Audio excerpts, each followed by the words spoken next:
Those are delicious. Hi, and welcome to Talkward. I'm Marty Dundix, editor-in-chief of Weekly Humorous Magazine, and this is Talkward, a fun little show where professionally funny people come to tell awkward and cringeworthy stories. I'm very excited about today's guests, um, not coincidentally, because they have a book coming out that Humorous Books is publishing. Totally coincidentally that they were booked today to promote this new book that I had no idea about, but at the same time am publishing. Bob Eckstein and Michael Shaw. Welcome to Talkward. Thank you so much for being here. Thank you Thanks. for allowing us to be here, Bob and Marty. Um, and this is a remote podcast. Usually these things are in studio. We are all over the world now. I'm from a Weekly Humorous bunker in New York City. And Michael, where are you joining us from? I am in Manitowoc, Wisconsin. I understand Joe Biden's in town today, so he might be stopping in. Look at that. Isn't that Yeah. exciting? And Jim Carrey's going to be playing Upstairs him on SNL. Printing a Biden sign off of a printer right now. Are So you? like a yard sale. You're printing? You're doing some printing? It's she came down and took the printer and said, "What are you?" I said, "What are you doing?" She goes, "I'm going to make a Biden sign." Okay, great. Don't steal one off a yard. Come on. Yeah, it's just like everybody else. I know. And Bob Eckstein, Bob, you are in Pennsylvania? I'm downstairs. No, I'm in the room next to you. I am below you. I am in your basement, and I've been here, and I am really waiting for anyone to bring me some food. Actually, this whole thing has been confusing because I thought we were going on car talk. I have prepared for it.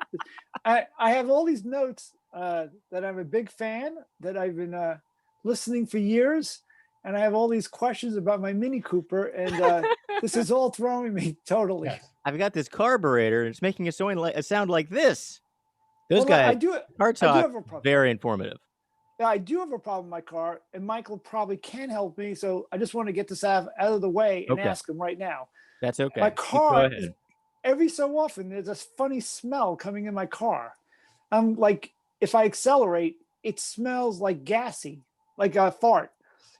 And then it goes away. And then I can be driving and stuff, and then it reappears unexpectedly. Or it depends on who's in the car. No, Bob, you got to take those empty, used White Castle boxes out of the car. Okay. They just can't pile up in the back. Now, where do I put them? You dispose of them properly. Feed them to your bears. You do that. That's a very good suggestion. Bob Eckstein is living in like a wooded property area, and you've got an alarming amount of bears that come in and out of your backyard. And yeah, we have visitors all the time. You document them with quite normalcy, in my opinion.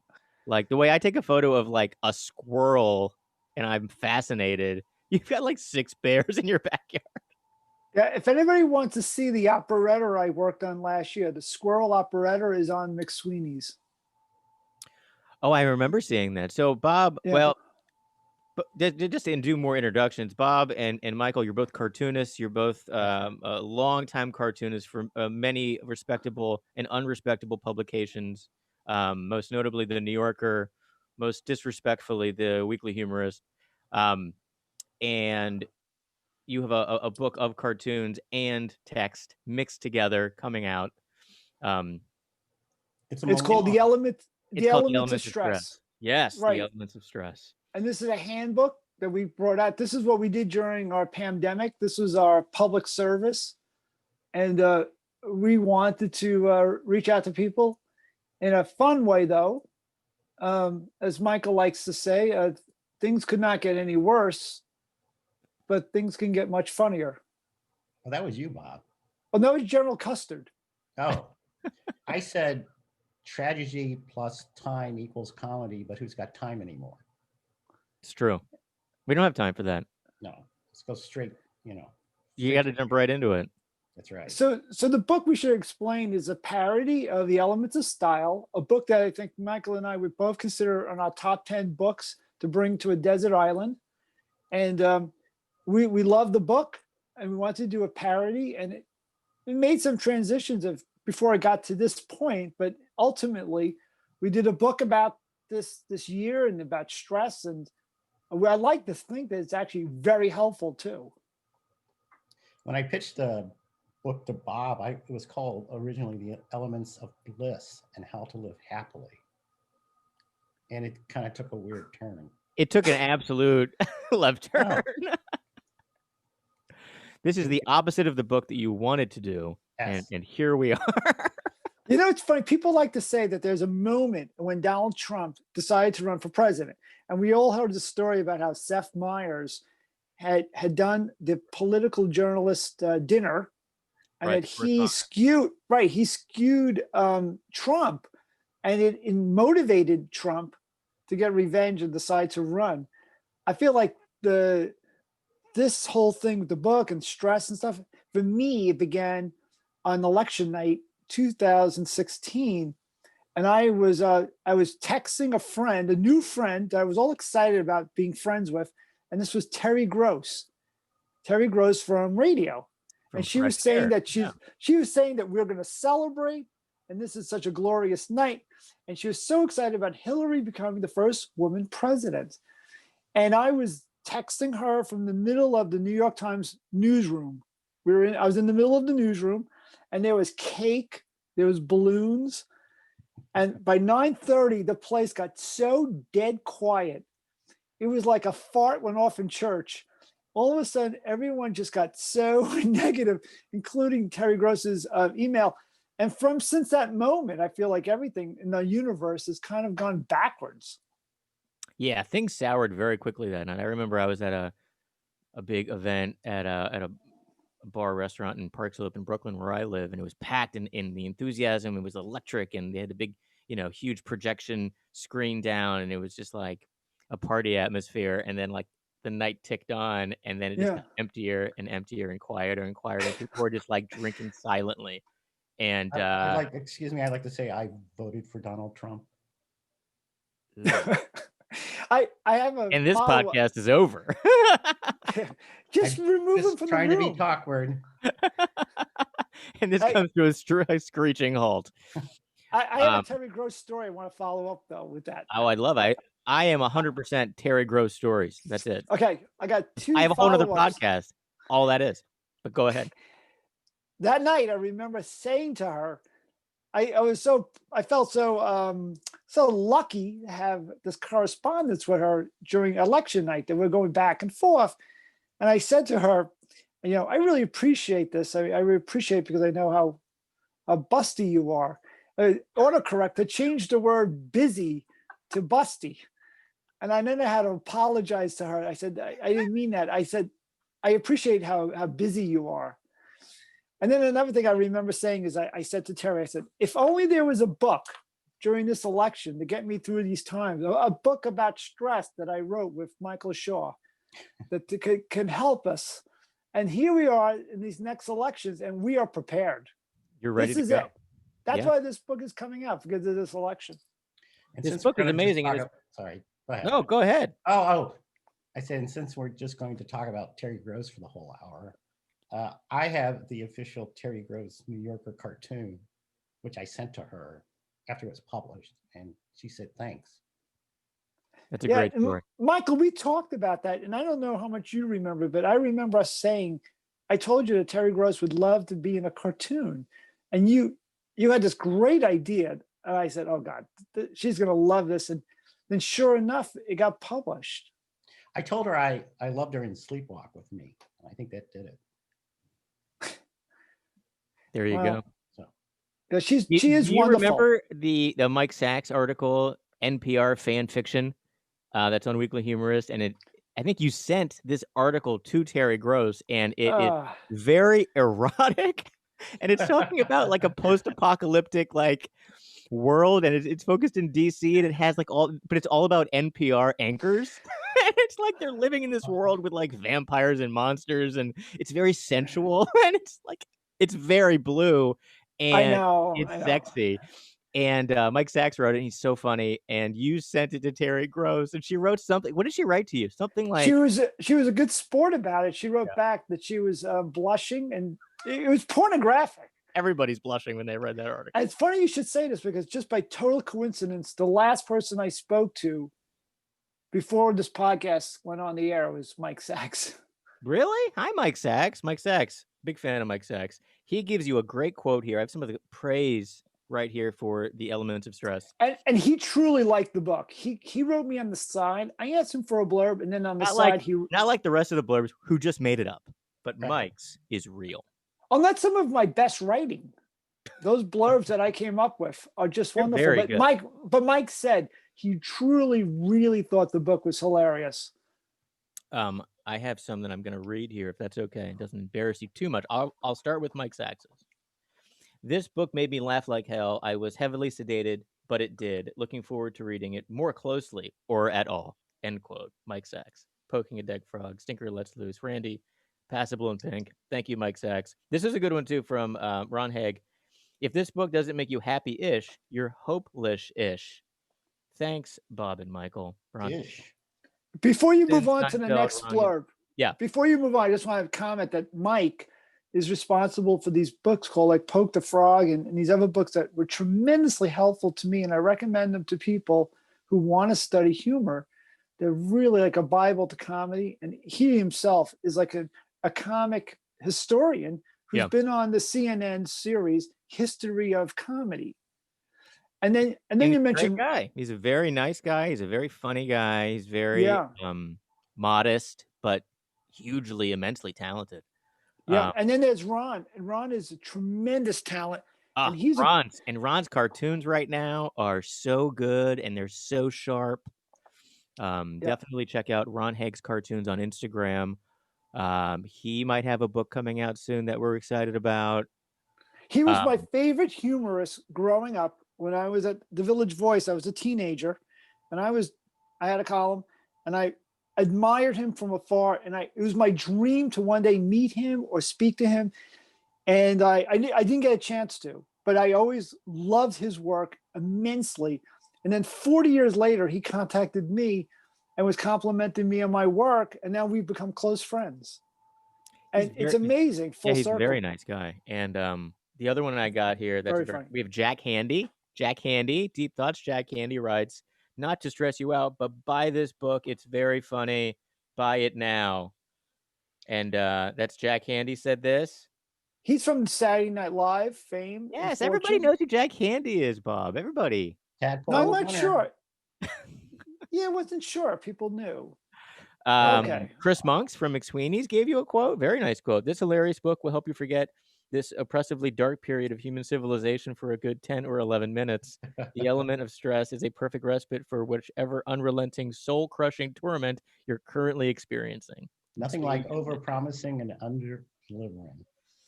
It's the name of the game. I know. It's the name of the game right now. I'm going to have to read this book. I haven't seen it. No, me too. I'm excited about reading this book. It sounds great. Well, Michael's contributions to the book, I feel like he has once in a blue moon, he strikes lightning, and his cartoons in the book to me make it worth it. Even if there were no words in the book, if it was just Michael's cartoons that are in the book now, which I counted, it's actually like 55 cartoons. It would make this book so much easier to read if there were no words and just cartoons, but maybe next time. I'm trying to convince hear blue moon and lightning in one sentence. That was pretty good. I told people it's a very fast read. I said that we've tried to put the font size at like 76. So you can get through the book really. It's a 10-minute read, but it isn't a 10-minute read because there's so much to think about. Every idea we have makes you ponder and go out and walk in the woods and rethink your whole life. It has a great theme. It weaves a nice story. It goes, I feel like it's a well-organized collection of self-help topics of stress. And it addresses each topic of stress in a very well-thought way that I enjoyed. And it helped me when I was meditating before doing this show. You look better. It's also historic and folkloric, much like Car Talk. Exactly. Yes. Exactly like Car Talk. It has history. We go back to different times. We go back to BC times. Also before Corona, but real BC times. We have caveman drawings in there. I have a whole bunch of questions to ask you about the book. Well, also, so for number one, when did you first come up with the idea of this book to do for this this publishing period, it has to be, March, April? Well, Michael, you could tell your side of the story, and then I'll Yes, correct you. it was sudden and frightening, actually, because I'm sort of I'm not a big fan of Elements of Style. I think it's a hard book to read. So I've always been playing with making fun of it, creating a parody of that. So I kind of pitched that idea to Bob, and he goes, "No, let me fix this. Just here's the keys to the limousine. Let me go," and I did. So that's my story. Or the keys to his broken Mini Cooper. Yes. Don't buy the Mini Cooper. Bob loves his Mini Cooper, and I've heard so many it's not stories. even a real Mini Cooper. It's like a bad BMW. No, let's just clear the air, pun intended. The thing is it doesn't smell when you're idle. It's only when you accelerate going uphill that all of a sudden you have this farty smell, and you have to roll down the windows. And I've been doing. That's your catalytic converter. It's probably clogged. You think? Oh yeah. Is this a stick shift? No, it's an automatic because my wife drives You're it driving too. a Mini Cooper with an automatic. Ugh. Well, I share the car with my wife, and she doesn't drive a stick. But also, what about this? Like every time I put it in reverse, though, for a split second, it goes da da da da da da da da, and then it goes away, and then and the car is running fine, but it makes that little da da da da da da da. We have turned into car talk. and what about the book, Bob? Talk about the book. Oh, the book was initially, we actually talked about making it the Elements of Strife, which has a very poetic sound to the Elements of Style. But of course, there was no reason for us to be so married to doing a parody, because really the motive of the book is to help people. And the word strife actually is such a complex concept that to make it understandable for people, I think Michael and me agreed to simplify the book to make it the element of stress was a smart move and made it clearer to what our motives were. Would you agree, Michael? Yes, and you said I wrote like Thomas Pynchon on Ritalin. It was like indecipherable. But what about Bronson Pynchon? Oh, I love him on Perfect Strangers. Yeah, he was Balky. Oh yeah. I look a little like Cousin Larry. Kind of Cousin Larry. Yeah. How did you guys write this book? Did you guys write this book similar to how we're doing this interview, where it was just a lot of conference calling? No. Bob would send me parts and said, "Make this funnier," and then I'd make it funnier and send it back. No, I've been a big part. That's a good process. It is. I've been a big disciple of John Cleese. John Cleese does lectures and does these books about how to be more creative and how to eliminate anxiety and be more playful to become more creative. And then he talked about during this process how he worked with his writing partner, Graham Chapman. And I do feel like there was some parallels where I was doing some of the grunt work, but Graham Chapman for John Cleese would sometimes come up with the ways to really make a piece be really gold. And Michael, it's true with his cartoons. And cartoons and writing is that he does some work, then all of a sudden it's a home run that goes clear over the stadium wall. And I think that was his contribution, was to be able to not make me so pedestrian. I feel like, and I'm seeing a lot more because I was introduced to Michael through you, Bob, to publish on Weekly Humorist, and I've seen so many Michael Shaw cartoons putting this book together. And Michael, your cartoons are fantastic. Like, I love how I'm so sorry. Seemingly simple they are. Like your drawing style is so sort of this like not effortless, but it's very comfortable and it's very like light and smooth, and it's just like this nice little, wispy. It's almost like a croissant of cartooning. Amazingly, cartooning to me is pure torture. It is. It's awful. When I used to submit stuff, like Bob Mankoff said, there's good cartoonists and there are good bad cartoonists. Michael is a good bad cartoonist. And he said, You like your work, don't move to New York. So I took his advice. Yeah. Well, New York's kind of a expensive place And look what for happened. anybody to live. And Bob's not right creative about pursuit. everything. You know, No, he was right. no, you should have been a regular cartoonist in the New Yorker. Your drawing is unique. It's a unique voice. I tell my cartoon friends who I try to keep away from you, and we talk about your work and we all admire it. But you are a favorite among cartoonists who are seasoned and experienced. That's just sad. It is. But you've been cartooning for when did you first start cartooning, Michael? Just for money or for fun? For For your body. Okay, anything. when I was 10 Like years when did you old. first start doing gag cartoons? Like when did you Oh. first start doing a single panel? Yes, when I was 10 years old, I actually got a copy, and I still have it, of Thurber and Company. And it's this collection of James Thurber cartoons that were a little more obscure, but I didn't even know who James Thurber was. I just started looking at them. I go, wow, these are really bad. This guy can't draw. I can do that. So they'd be That like, was your motivator. Your motivator yes. was I go, this person has published work. I'm better than this. I yes. should be And able I actually have a twin brother, Patrick, and he was actually a better artist than I am. You have a twin brother, identical? Yes, yes. I like to say, Is one of you evil? Is it you? oh yeah, we have T-shirts that say "I'm the evil twin." That's So, great. yeah. Marty, after this, Michael's going to say, let's do our own podcast. I can do better than this. Thank you, Bob. Thank you for that interjection. Very nice. I don't know. You're welcome. So anyway, so I that's when I started doodling around, I guess. And we would draw comic books because I was raised on a hill in the country in the rolling foothills of the Ozarks. And much like this television, we had like 2 channels, and neither of them came in well. So you'd sit there and you would just draw, and we Yeah. would draw bad comic books. So I created the Tranquil Four, and it was this superhero team where nothing ever happened because they were so tranquil. And we would just like draw. And then I got into high school, never took an art class. I did a little stuff with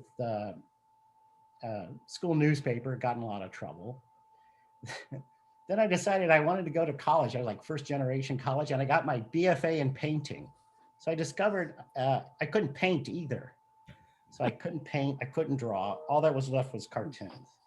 So the rest And all is those things are so subjective, aren't they? I mean, anybody can paint, anybody can draw, anybody can do these things. But for a cartoon to be good, it has to have a solid gag. Like you can be a terrible artist and you can be a great cartoonist because if you have a really good joke, and if you can figure out a way to illustrate it with whatever your style is, so you yes. can have a style that isn't typical, but if you can make the joke work with your style, then it's a great cartoon. So Right. I actually am a believer in that the joke has to live both in the gag and in the cartoon. So it can't just be like 2 people talking to each other saying something funny. right, exactly. It's like, And the style can't be so bad that it's distracting. But people can develop their own style that's not traditionally, right. that's wonderful. Like Matt Diffie has a very specific, beautiful pencil sketch Yeah. style that is amazing. Like I love his work. His work Here's is a fun Matt Diffie story. So we both got into the New Yorker because we won this contest for the Algonquin Hotel. And Matt says, don't tell anyone this because I don't want, he talks about it now. He talked about it on the moth. So I figure, cat's out of the bag. So Diffie was a winner and I was a winner. And there's another guy. And I remember I said, are you a cartoonist? He goes, no, I'm an illustrator and a painter. And he wasn't a cartoonist yet. So he became one. We won this contest. We got a weekend at the Algonquin. We got wined and dined. And I thought I was really in. I go, now I'm in. I met Mankoff. I met Roz Chast. This is going to be groovy. So like another year and a half, 2 years, a year and a half passes. I get this big packet. I open it up and I think it's my New Yorker onboarding information. And with all my Now you're cartoons, going to be a famous what you need to know if you're going yes, to become a welcome famous to New the New Yorker Yorker. cartoon. So Welcome to your future. yes, I opened it up, and it was all the cartoons I had sent with a note that said, if you want your cartoons returned, please include return postage. So I thought, wow, they're looking at them. That's great. Yeah. So then, it took me about, a year after that to first get published. So And what year was that? 1999. Okay. It was actually the issue that spanned the millennial. So it's the 99 2000 issue. And my cartoon was just this guy, weird looking guy, looked kind of like drawn by Matt Gehring. I had no style yet. And he was in jail reading Chicken Soup for the Criminally Insane. So that I was on my way.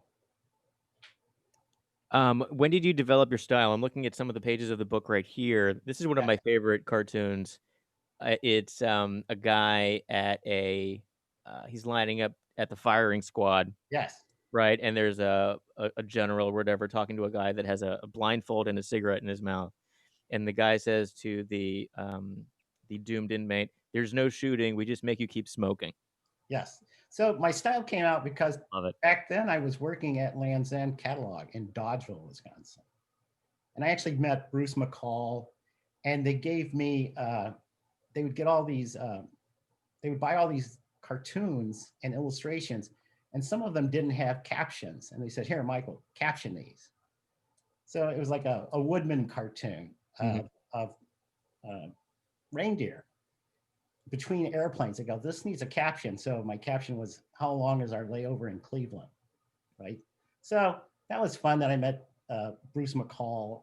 And the reason my style is like that is because I used to get up at like 5:30 in the morning, drink a bunch of coffee, and have an hour to draw. So I was drawing really, really fast. Mm-hmm. And it was just, I would get these things back, and down below it'd say, draw better. Or this desk looks like it's made out of cheese or something like that. And that's all true. So then I said, I'm just going to draw like this, but I'm going to draw slower. So I'm like drawing fast, very slowly.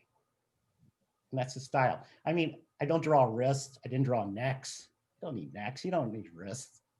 Sometimes you have all the major parts that you need. Most of them, or the idea of a part. Michael likes to draw genitals. This is a very good cartoon. Generals. This genitals or generals? Both? I don't think I've ever drawn a general. Where do you put the medal? I know. This is a great one too. And this is a complex drawing you did here. Yes. This is a doctor talking to a couple. This is in the book. And it says, I've identified the mysterious lump, Mrs. Feldman. It's your husband. And this is a lot of detail in it. Was this like a much later cartoon? Yes. No, what was interesting is back then in the day, there weren't that many kind of quirky cartoonists. And I was told specifically to draw as carefully as possible and to be very deadpan about it. So that was me trying to be precise, trying to be Ecksteinian in my drawing technique. So this was an earlier cartoon? No, that's a later one. Okay. My old style was much looser. Mm-hmm. Then it was beaten out of me.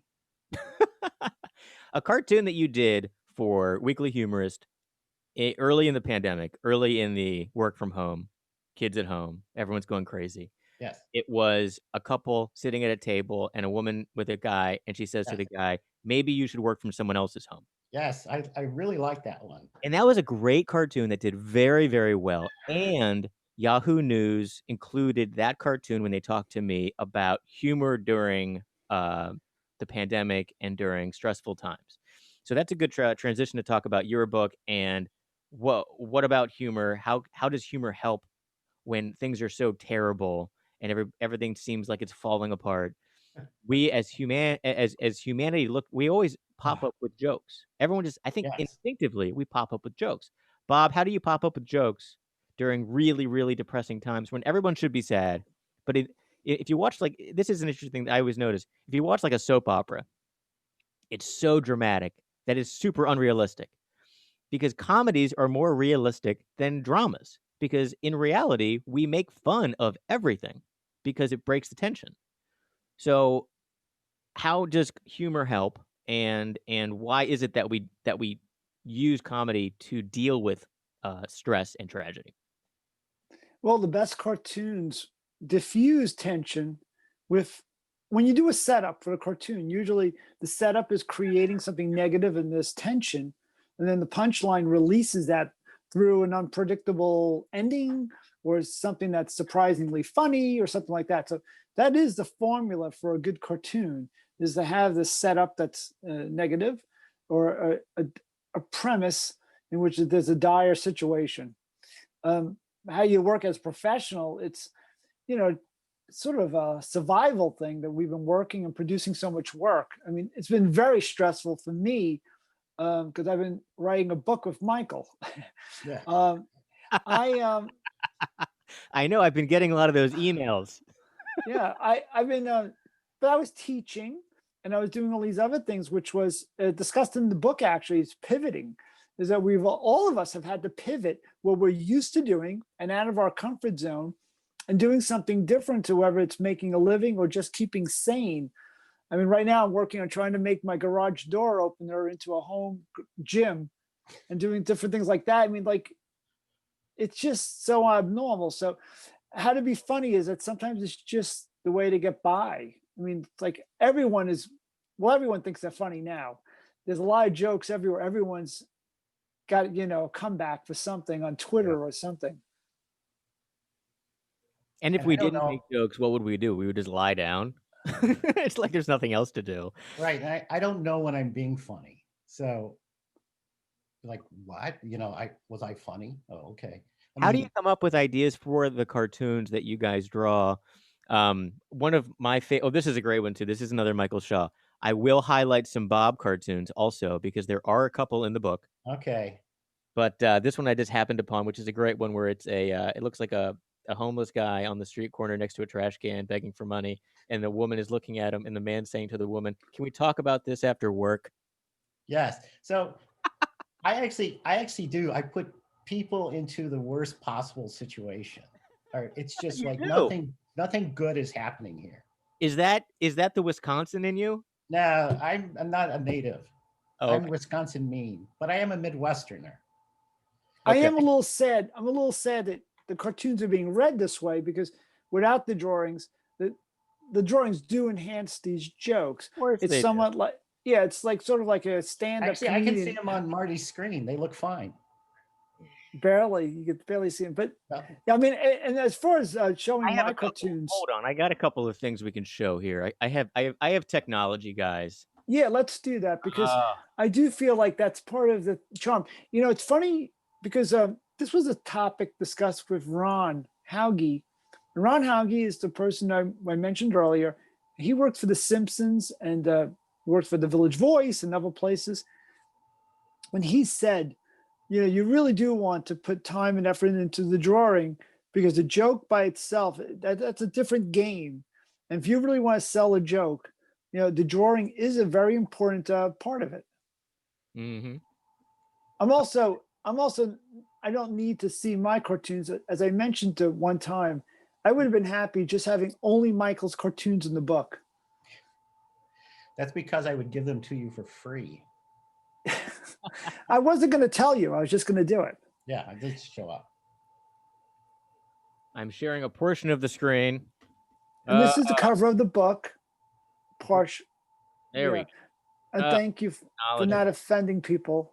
I'm getting there. So okay. anyway, Can you see this? Can people see? This is the cover of the book. This is the elements of stress and the pursuit of happy-ish in this current shitstorm. And we did asterisks, so it doesn't say shitstorm on the cover. how would you pronounce that? Storm. See, I think Yeah. So Bob I did elements of strife. I said, what do you think of that, Bob? He goes, no, how about elements of stress? I said, okay. Then I came up with, and the pursuit of happy-ish. And then Bob came up with the last bit. So I go, Yeah. what? Of course, it didn't come in. So it's everyone's fault. Yes, Yeah, it is. and But Michael, you're giving the impression that this took place over the course of 10 seconds. Yeah, it actually factored in the reaction to different people who would be supporting the book and what they thought. And we did have sort of a very smart sort of informal survey of what would be speaking to people best. I think we should pronounce it shite storm. Shite storm. Okay. I like shite. It's kind of British, shite. Right. It sounds cultural, like we Yes. upper crust. Or the Brits always put a positive spin. I mean, Yeah. everything's better with a British accent. Does everyone see the live box in the corner with the cartoons behind it? Because we might be covering the punchline of each cartoon. It's fine. We've run multiple tests on this, and this is a flawless execution of a plan. What's interesting, if you go back to the first cartoon with making the election best of 7, yes, you'll notice that's in the land before widescreen television. Yeah. Oh, that's my TV. Well, that's right what now. I'm saying. I mean, we're back to that now. Yeah. Yeah. Full circle. Yeah.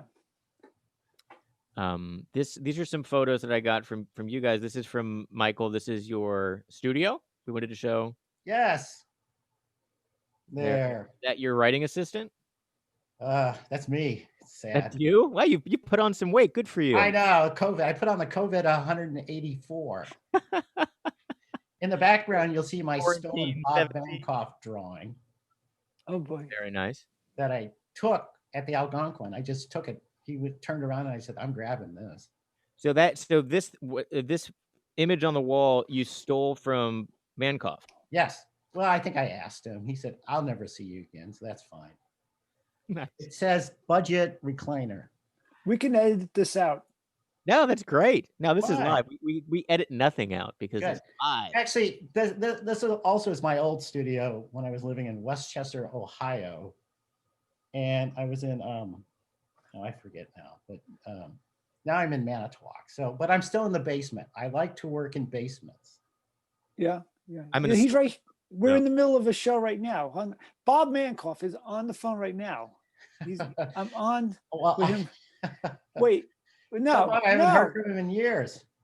We'll talk about this later. We'll talk about this later. Sorry. You guys.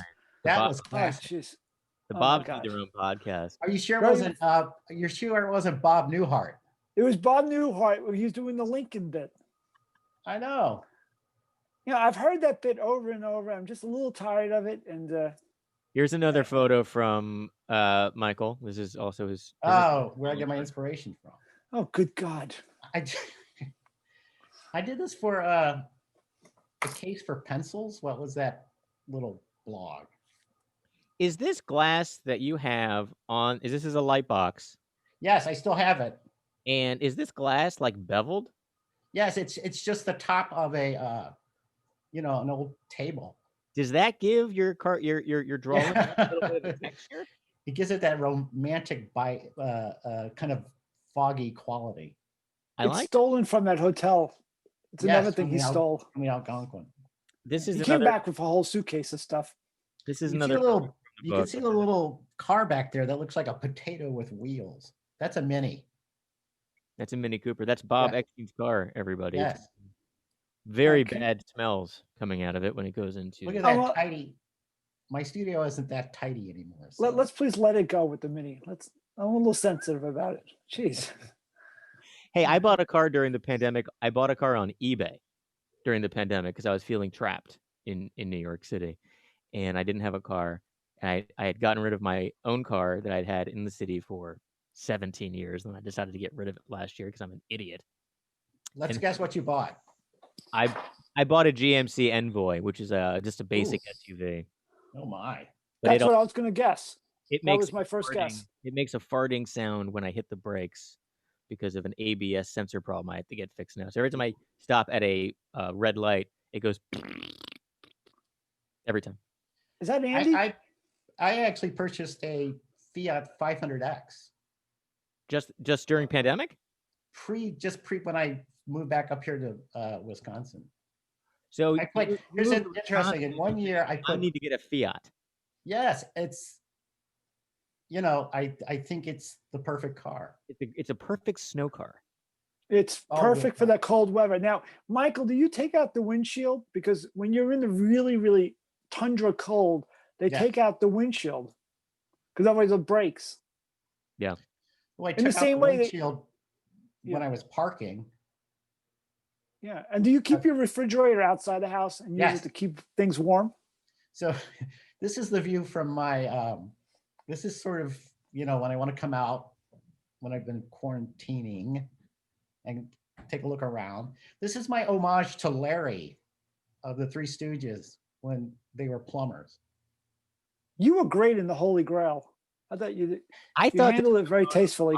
Python. When you guys sent me this photo, for those of you listening, not looking at anything, this is a photo on the screen of Michael Shaw. It is a black and white photo.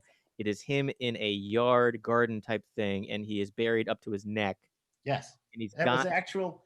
We were replacing water line, and I wanted to take this shot because everyone asked, "Is this Photoshop?" I go, "No, this happened." you're wearing like a helmet type thing that looks like Yes. Monty Python of the Holy Grail type, like leather, old leather helmet type thing. And when was this photo taken? Last week. It was not. It was a while was. back. It's been a while. In fact, I tried to replicate it a few months ago, and it just the magic was not there anymore. Did you get stuck in the hole? I actually dug the hole because I was doing some, you know, foundational work. So That's a why deep. not try it? But you can't go back down the hole again, as I like. And to then say. we have one more. I have one more picture to show here. This is high stress occupations in the United States. And Michael, the number one here is clown and comedian. The lowest one is poet. Should it be rodeo clown? No. No. you, Okay. you could have went there, but I think you would have totally killed the joke. Totally. But I just watched Honey Boy, the Shia LaBeouf movie, and his dad's a rodeo clown. It's very sad and stressful.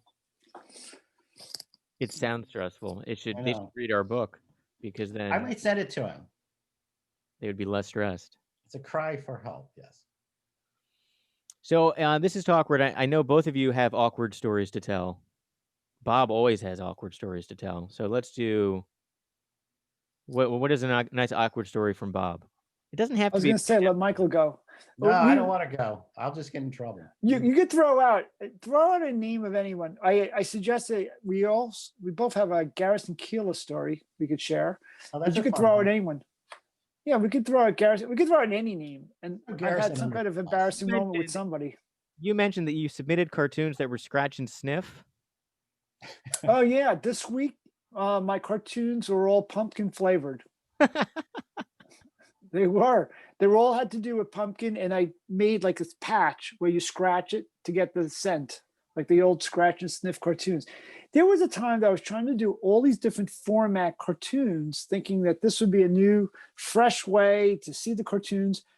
And I did this for like a year with no success until I submitted a cartoon 3D Thanksgiving. And it really was a cartoon that you needed 3D glasses to see. And this was in the New Yorker. And it was the iconic Norman Rockwell Thanksgiving dinner scene where the mother brings the turkey to the family and everyone's looking on, anxiously anticipating their meal. In my case, I made the turkey dancing. And if you have your glasses, you could really see the turkey coming right at you. And other attempts, though, to do different formats kind of just flopped. I had things in different languages. I had different puzzles that you had to do to figure out the caption. And then I had the scratch and sniff. You've been doing a lot of very interesting, I feel like multimedia or Photoshop related jokes, visual jokes for Daily Beast recently. You started doing, you're like a weekly columnist, weekly featured illustrator there. I was. They're struggling at the moment. They love me there. They've been so supportive, and they kind of had to tell everyone that times have been very hard, and certain people have kind of been put on the sidelines for now. And I've been asked to just be patient until they do better. It's really sad because they were running such funny stuff. But Yeah, there's you so were much putting out a lot of. I mean, it seemed like, was it weekly? It seemed like you had a lot of output with, and it wasn't just like one illustration. It would be like a gigantic amount of illustration.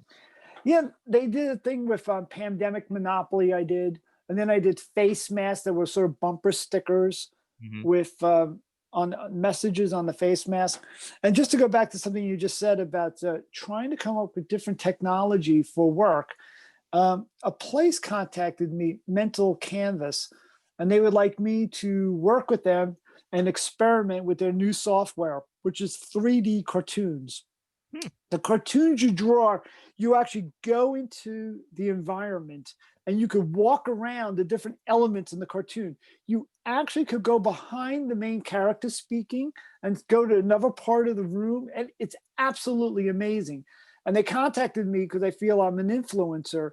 I have a large following that could help them get the word out, as well as being very tight with the teaching community among art teachers.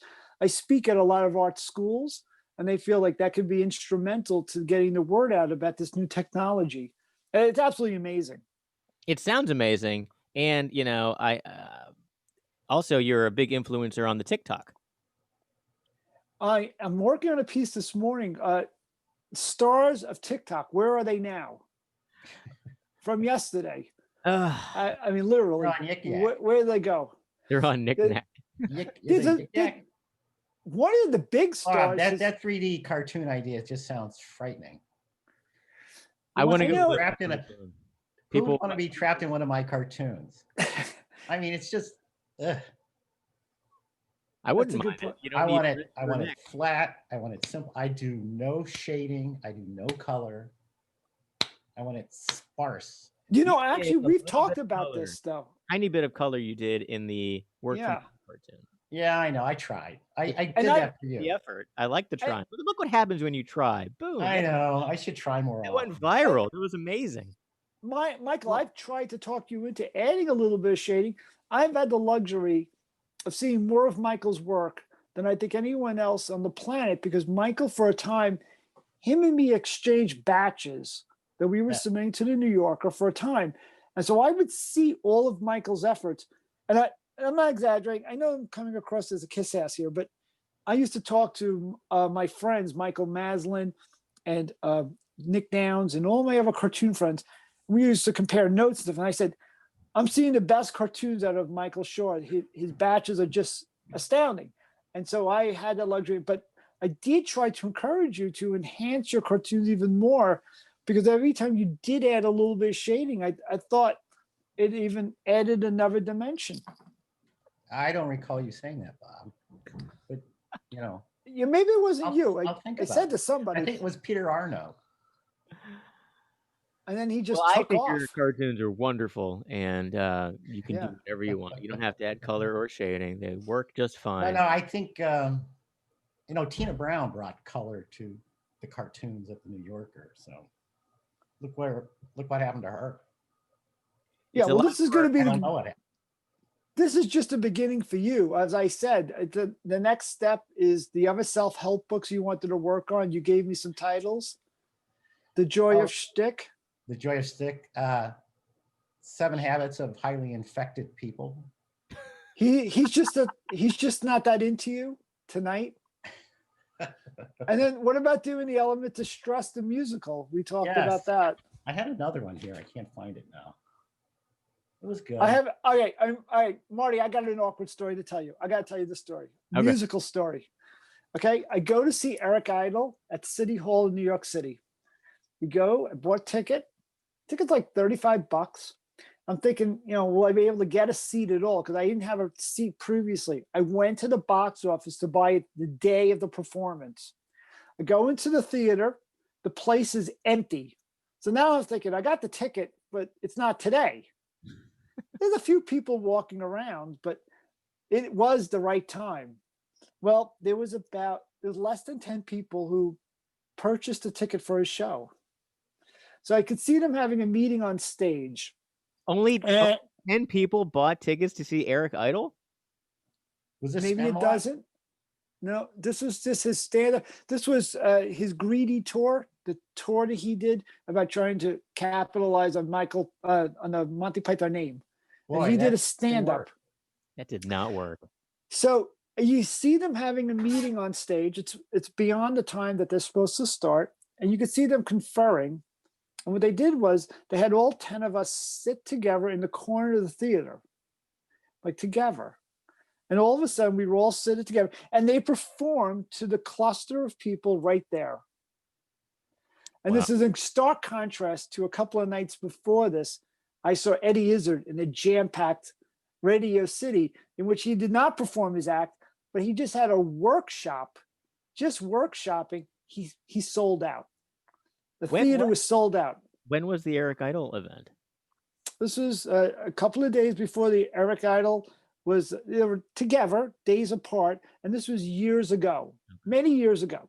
So anyway, I'm sitting now next to people after having many rows, all social distancing, well before the pandemic. We're all safe. Now we're 10 people smacked together. And the man next to me is talking. He's saying to another guy, he goes, "Oh, I'm convinced this is an idea we've got to do. I'm telling you, we should do a Broadway play, a musical. We'll call it something like Spamalot." And it was Mike Nichols sitting next to me. Uh-oh.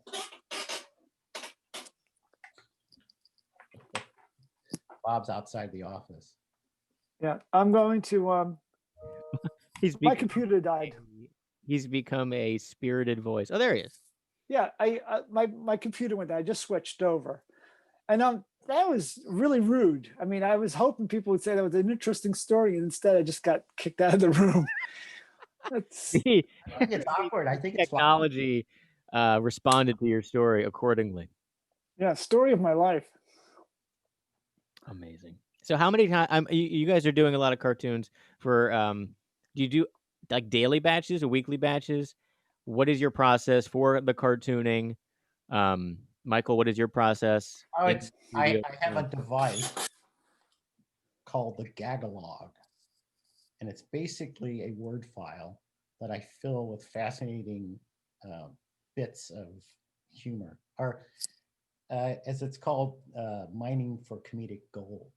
So I'll take, the 5 that are striking me as the funniest, and I'll work them up into roughs, But what's good with me is my roughs and my finishes look the same. So just one has more ink. Yeah, well, rollerball, typewriter paper, printer paper. That's it. I keep it simple. Keep her moving. So in this joke book, essentially this doc, how many undrawn cartoon ideas do you have in it right now? Oh, who knows? It's probably about 120 pages of wow stuff. I mean, there's probably. I was thinking about just turning it into a freeform novel, sort of like Gertrude Stein gags. I mean, when you draw the cartoon and take the gag and use it, do you delete it from the book? Oh no. Okay, so it stays in. Do you mark it? It usually takes about 57 tries to get the thing to actually work.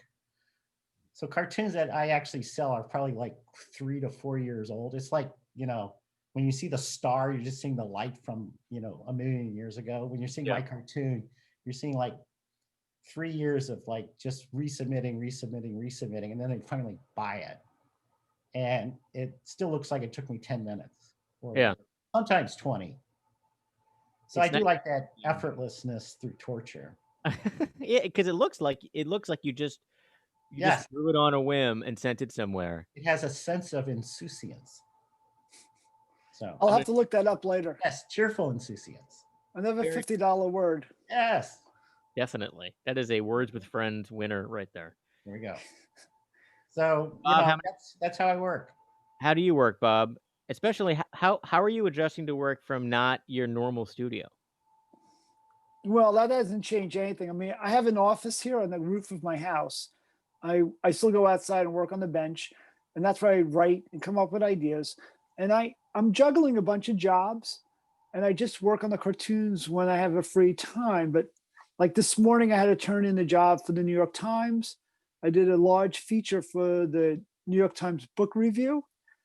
And later today, I have to work on finishing up Jack Handy's book. We're working on a book together, and I have to finish that with him.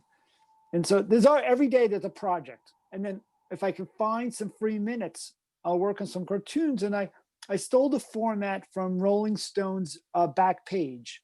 The back page, when growing up, I used to always look at the Billboard, and they had a list of the top albums, top singles.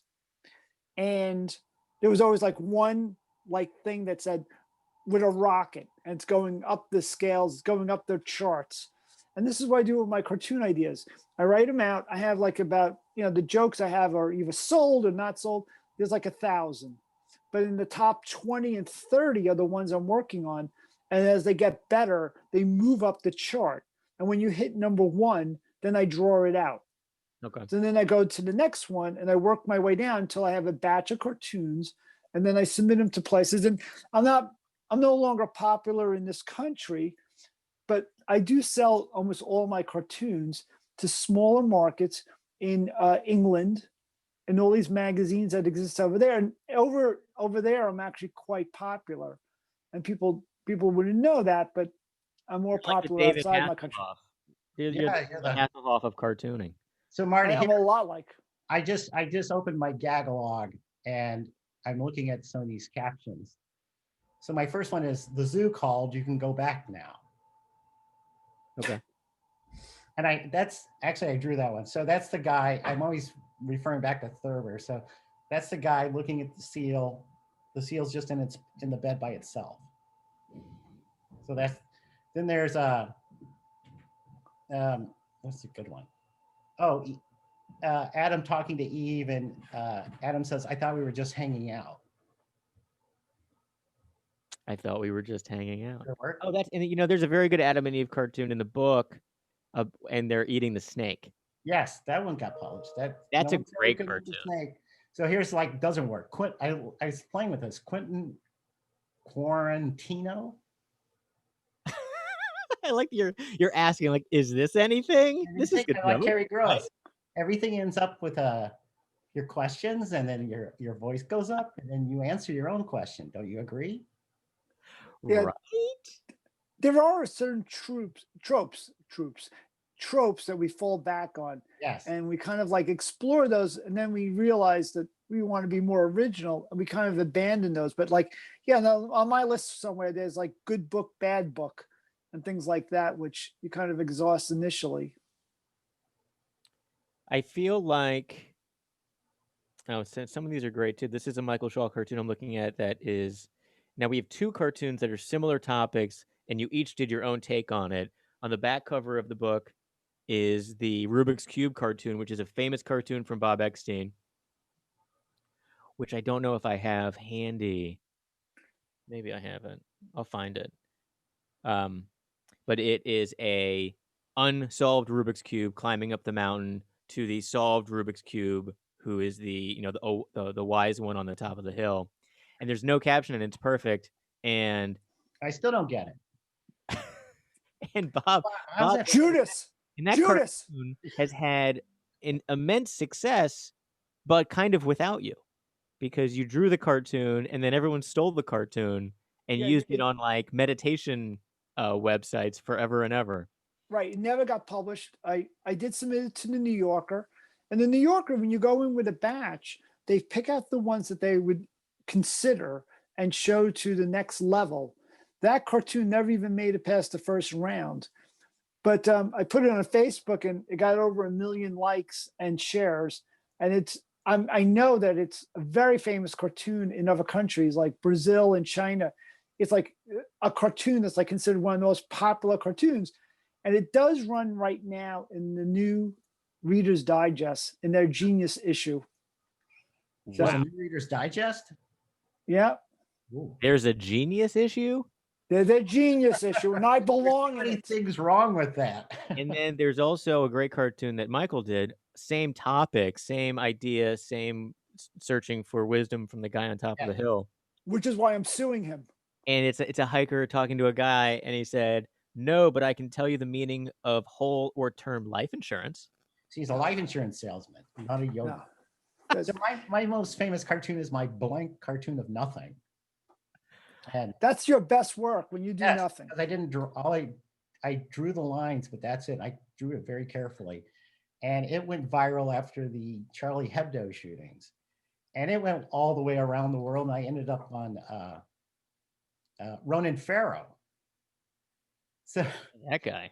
he's talking to someone from The Onion, and this guy is just completely outraged, completely angry, completely just seething with anger. And then he turns to me and he says, Michael, how do you feel when someone tries to change your work? I go, I don't care. If you're going to buy it, do whatever you want. I'm fine with that.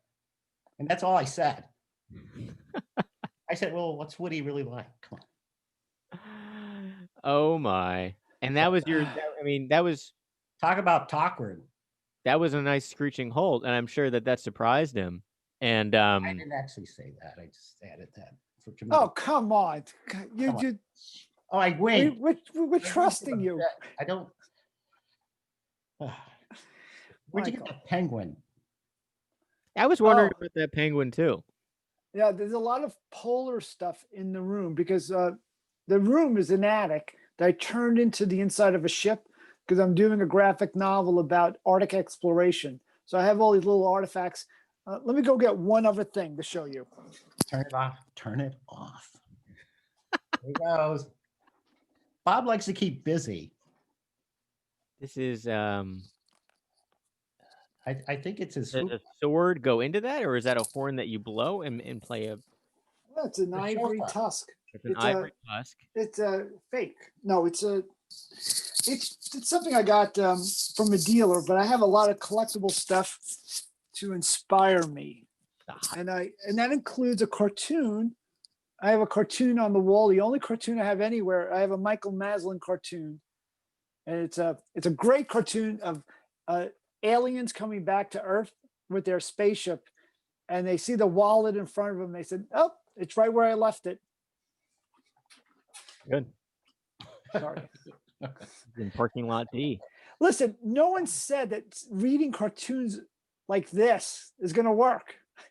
I There's a great warned you. cartoon that I got from Bob. He signed it. It's a signed print, and it's wonderful. And it's a man interviewing a snowman, and he says, "Where do you see yourself in 5 years? 5 months? 5 months. Oh my God! Thank you. See, really, can we change hosts?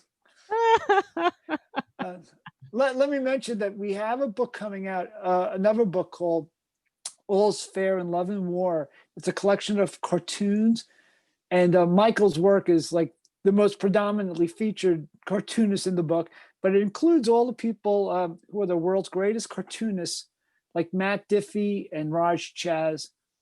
And if people do want to hear more about cartooning and stuff, I recently did a show a couple of days ago, the Milford Festival. I did a conversation with Raj Chaz and Matt Diffie, and it was a fascinating talk about cartoons and writing humor and the future of humor right now. And if people really want to get into this even deeper, they would want to check that out. It's on YouTube. You just type in Milford Festival and our names. And we discussed it even further than we're doing now. It's hard to get serious with Michael.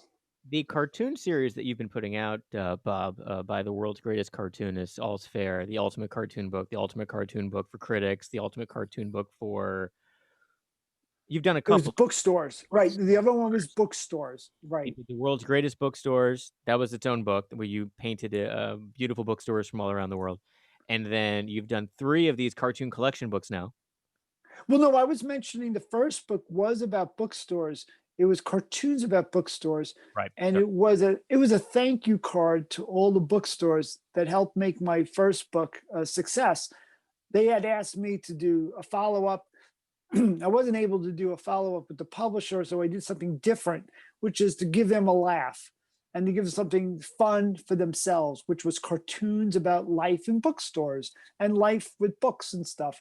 And that mushroomed into these series. And now this one comes out, and it's about love and marriage and divorce.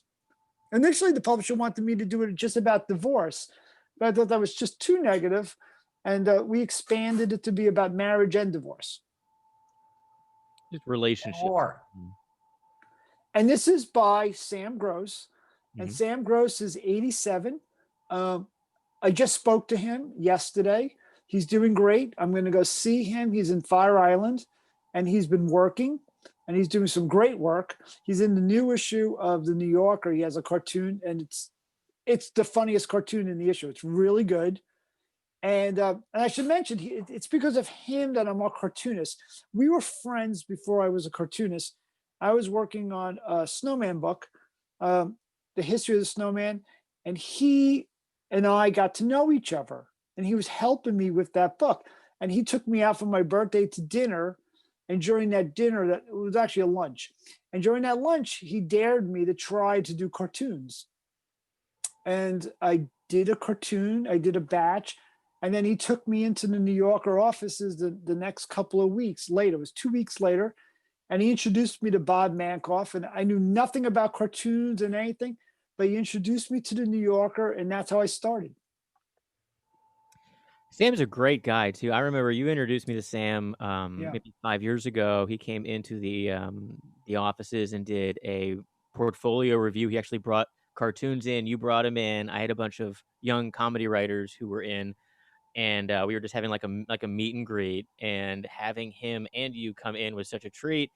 Everyone just fawned over both of you, but he was so giving of his time, and he brought all these originals in. And then he gave me a tour of his office in Manhattan, and I got to go through all the old filing cabinets. And Yeah. I mean, he's analog, big time, and they're all every cartoon, every gag is filed away in a very, very organized, specific way. And he just has so many cartoons in his archive. It was Oh, incredible. Marty, I was know. sorry, I was a Sam fan back in the Lampoon days when before I ever looked at New Yorkers, and Frog's legs, I found him so sweetly amusing yet inappropriate. so inappropriate. Yeah, and when I met him for the first time, all I could do is talk about his cartoons from the Lampoon. Yeah. He said, "Could you stop talking about those?" Michael, he's got such a timeless style that he He never does. seems like I it's think outdated. if there's anyone who I sort of approach, I think it's him as far as style goes. Yeah, it's very Oh, simple. It's very Yeah, simple. It doesn't overtake the joke. no, Just right. enough to He make the joke doesn't work. upstage it. He doesn't steal the scene. Uh, and Marty, I'll share that for the book that I described, the next cartoon book, when I asked for submissions from Sam, he asked me to come on over because it was too many. And he had 800 submissions on the topic of love and divorce that we went through together. And we went through all 800 cartoons to pick wow. out the best ones. And then, of course, we made him the cover. How many did you pick out of the 800?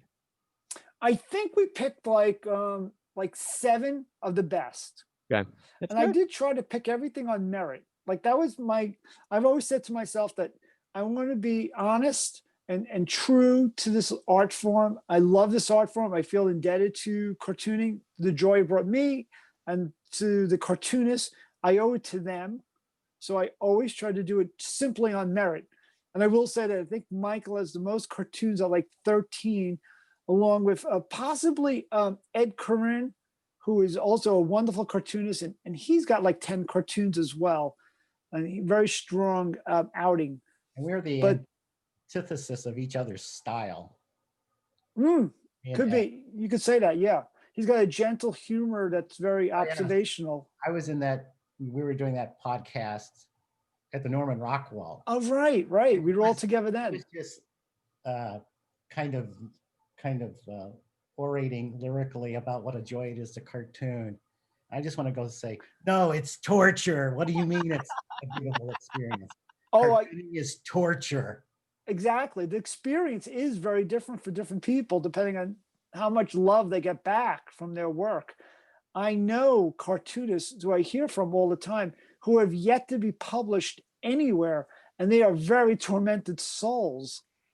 But even when you get published, it seems to be like this is a symptom that is a lot of comedic base attention is when you accomplish that thing, like when you get that cartoon in that magazine or in that newspaper, you feel great, and then you're like, okay, I need to get another one in. Yes, Like, it's it's like that high that you've been chasing only lasts like until I have to submit another one. I need that again. It's very similar for like stand-up comedians who go up on stage and they do really well, and then it's like, okay, great. Now I have to go do that again. Like I have to do it again. I have to do it again. So it's kind of like something that you're chasing forever. And are you ever done? no. What would be the end goal of any of these things? Is it just being able to do it for as long as possible? A Yes, good joke on the tombstone. A good joke on the tombstone. I have a few tombstone jokes. I do too. What is okay? Give me your top. Give me your number one tombstone joke, and then Michael, give me your number one tombstone joke. Well, I'll go first. Okay. I've been cartooning for a bunch of magazines, so they ask for specific things. One of them is the Antiques Weekly, and they said they want me to do cartoons about auctioneer guys, and I did a tombstone for them that says "I'm out." It's a bidder. I'm know. out. That could be bitter. But I did a similar cartoon for a company that was a phone company and telemarketing, and the tombstone said, "I'm still on hold." That's a great one. That's a great one. Okay. So Oh, you're up. one I did, which I've never published. I've never drawn it yet either. So it's still right here. So it's the tombstone says R.I.P. And the joke is going to be like, yeah, his nickname was Rip. His nickname was And when Rip. Johnny Carson died, of course, I did a "Here's Johnny" on the tombstone. And of course, I've done a tombstone with an "I voted" sticker on it. So see, that's why they've never been published. Then there's the No, people are laughing. You just can't hear them. Marty's doing a good job of just holding in the guffaw. That's a cutout. He's not here anymore. The tomb to the unknown blank. So I'm always filling that in. Tomb to the unknown exit strategy. Tomb to the unknown CEO. So you just fill that in. Keep filling that in. Yeah. So someone will buy it. Well, it's like a trope that can be used over and over again. Like it's you could do that drawing once, and then you could keep on filling in that one little joke. The way Bob has. Bob, you have a cartoon that's like a Hollywood agent character. Like he reappears many times. I've seen that drawing so many times, but there's always a new joke, or there's always a new person in the chair he's talking to. Whether it's a That's bear, laziness. whether it's a snowman, Yes, or Frankenstein. Yeah, there's always someone in that chair. It's always that same palm tree in the window. Yeah. That's my shortcut. That's my shorthand for saying that we're in Hollywood. We all use shorthands for the different things, the different symbols. Like if you had to do a drawing about love, we use the heart symbol. Right. So, but if we want to do something like about Hollywood, I draw Jeremy, what's his face, the pornographer, and I make him the agent. I make Jeremy, what's his face, the agent. Yes. That's what he looks like. Yep. Yeah. Ron Jeremy. That's it. Right. Yeah. He's in the news right now. That's the only reason I know. Oh, that's right. Nothing good. Nothing good. Yeah. Maybe we can get him a copy of our book, The Elements of Stress. He could use it. I think so. Have you seen his apartment? It's a mess. I haven't been invited. No, they posted pictures on like The Sun or some British tabloid. The book's coming out soon. Hopefully this week your book's coming out, The Elements of Stress. Thanks to you, Marty. Thank you. Thank you, Marty. Going to be huge. We're very excited. This is a funny quick story. So let's talk about this. I was going to say go to the elementsofstress.com for more information about the book, or elementsofstress.com for more information about the book. To pre-order the book now, you can do that, and you'll be getting it in the mail. It will be available widely, and you can buy it wherever you buy books very soon. But I set up the website for elementsofstress.com, and we've been on many emails about this. But then what happened recently with you and Michael on the email exchange, which I found very funny. Yeah, Michael was asking about getting that domain name for himself. And what happened and then you realize it's taken, and you're like, oh crap, maybe we can buy it from that person. Yes, and I thought you were like a Korean online casino or something. snatched it because I unfortunately let my domain name lapse. So Michael was very concerned that, oh, darn, we didn't get the domain. I have to buy it from this stranger. Meanwhile, we've had umpteen amount of emails talking about going to the website that was live. I don't read all my emails. That's obvious. Send a postcard. So please go to the elementsofstress.com to learn more about the book, get it on pre-order. And this has been great, guys. Thank you so much for taking the time to talk today. Always fun. Thank you. I enjoyed it. Cartooning and writing and comedy from Bob Eckstein and Michael Shaw, two legends of the cartoon comedy business. We are legends. That means we're old. Where can people find you guys online? You're on Twitter, Bob, at Bob Eckstein? That's correct. I have a Facebook page and I have a website and Twitter and Instagram, and you'll see all my musings and cracking wise. And before I forget, I want to also thank Andy for all his work. If he's not sleeping right now, but on the podcast, but I want to thank him for all his efforts for the book. Andy Newton, the editor of Humorous Books, who has been tirelessly working on editing this book. He has his own book too, we should mention. He does. The On the Campaign Trail or Thereabouts is still available on Amazon and everywhere you get books. He Michael Bleicher. And it's a great campaign, political satire, very timely. So speaking of multimedia, my Instagram is called Shawtoons on a Fridge. And I used to actually tape them on my old Norge refrigerator and photograph them and then post them. So you're actually looking at my refrigerator with a cartoon taped on it.